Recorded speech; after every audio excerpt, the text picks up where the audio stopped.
Hello everyone, welcome to CCS IS academy.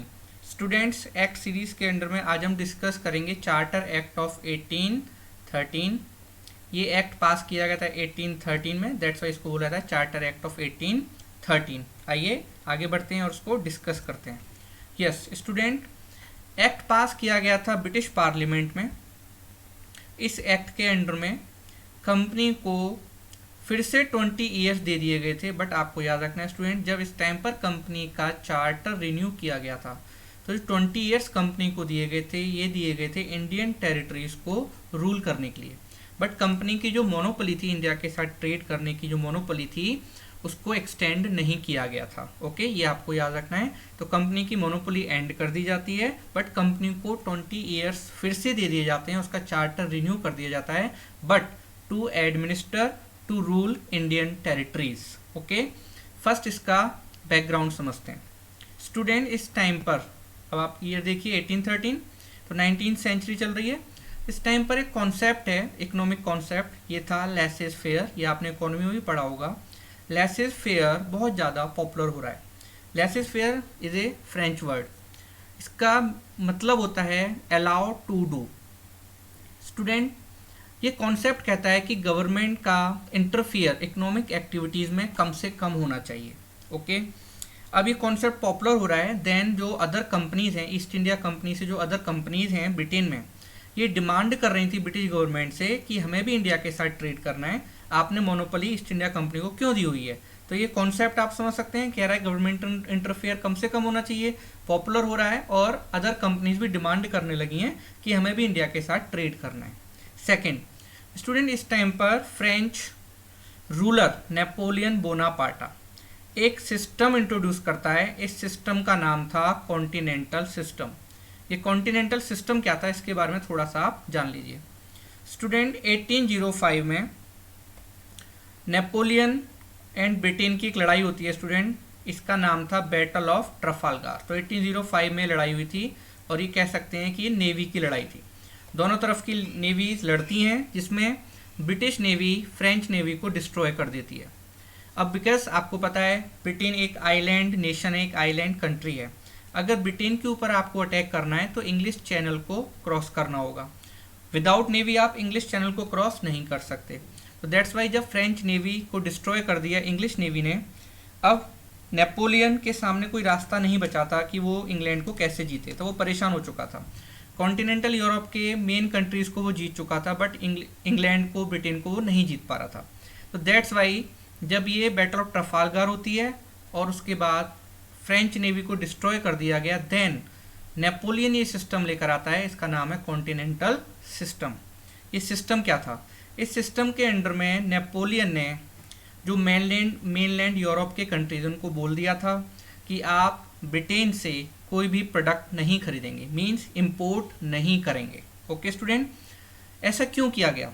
Because Napoleon को लगता था कि ब्रिटेन है कंट्री ऑफ शॉपकीपर्स।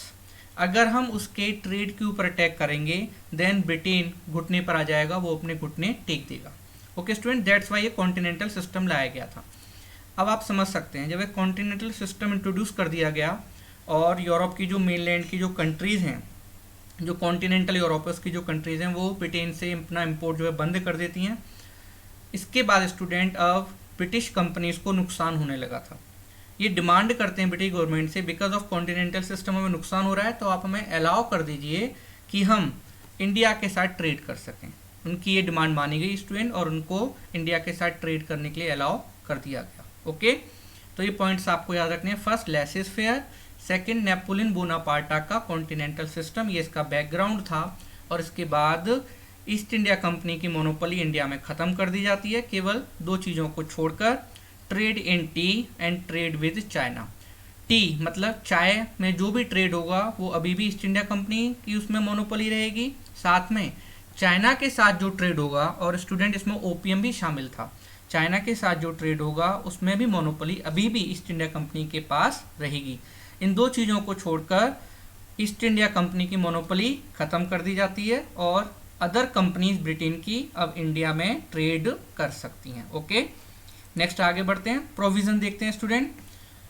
इस एक्ट ने फर्स्ट टाइम क्लियर कट जो इंडियन टेरिटरीज हैं उनके ऊपर क्राउन की सॉवरेनिटी को क्लियर कर दिया था कि जो टेरिटरीज हैं वो क्राउन की हैं, ईस्ट इंडिया कंपनी की नहीं हैं।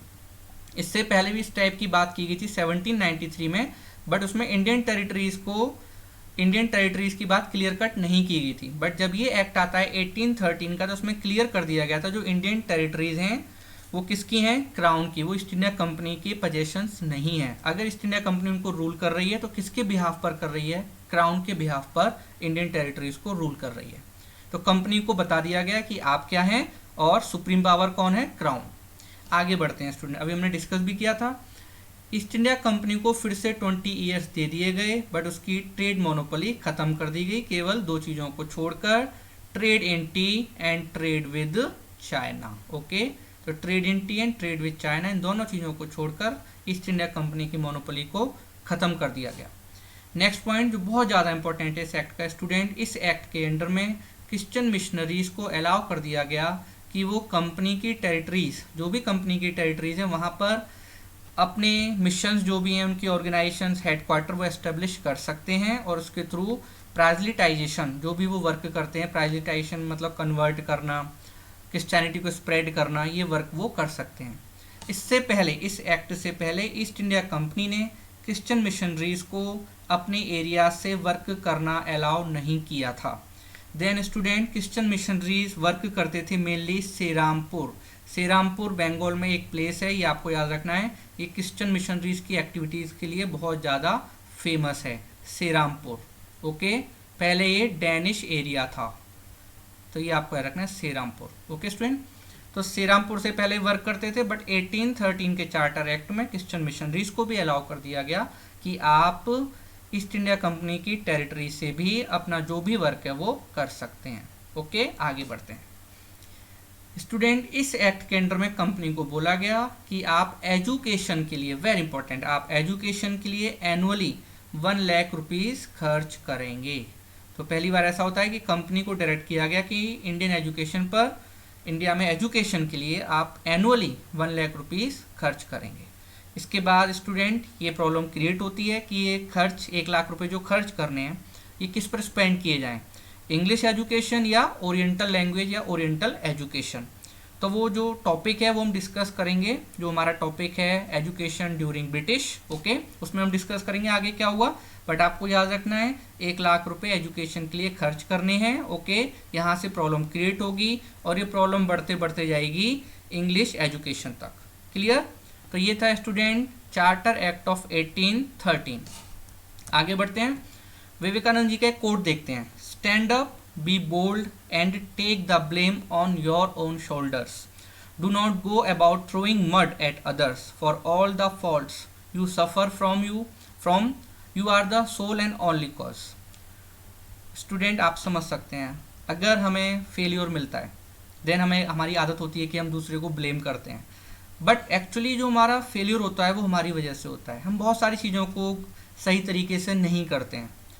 ओके स्टूडेंट, फॉर एग्जांपल आप IAS की तैयारी कर रहे हैं, आप PCS की तैयारी कर रहे हैं, देन आपको एक क्वेश्चन अपने आप से पूछना है, क्या आप अपना 100% दे रहे हैं, तैयारी आप कर रहे हैं, बट आप क्या अपना 100% दे रहे हैं, डिवोशन के साथ आप पढ़ाई कर रहे हैं, ये क्वेश्चन अपने आप से करना है एंड बी ऑनेस्ट। ठीक है, अगर आप धोखा दे रहे हैं तो अपने आप को दे रहे हैं, किसी और को नहीं दे रहे हैं। ओके स्टूडेंट, तो चलिए thank you very much. Next act को हम डिस्कस करेंगे नेक्स्ट लेक्चर में। Thank you very much.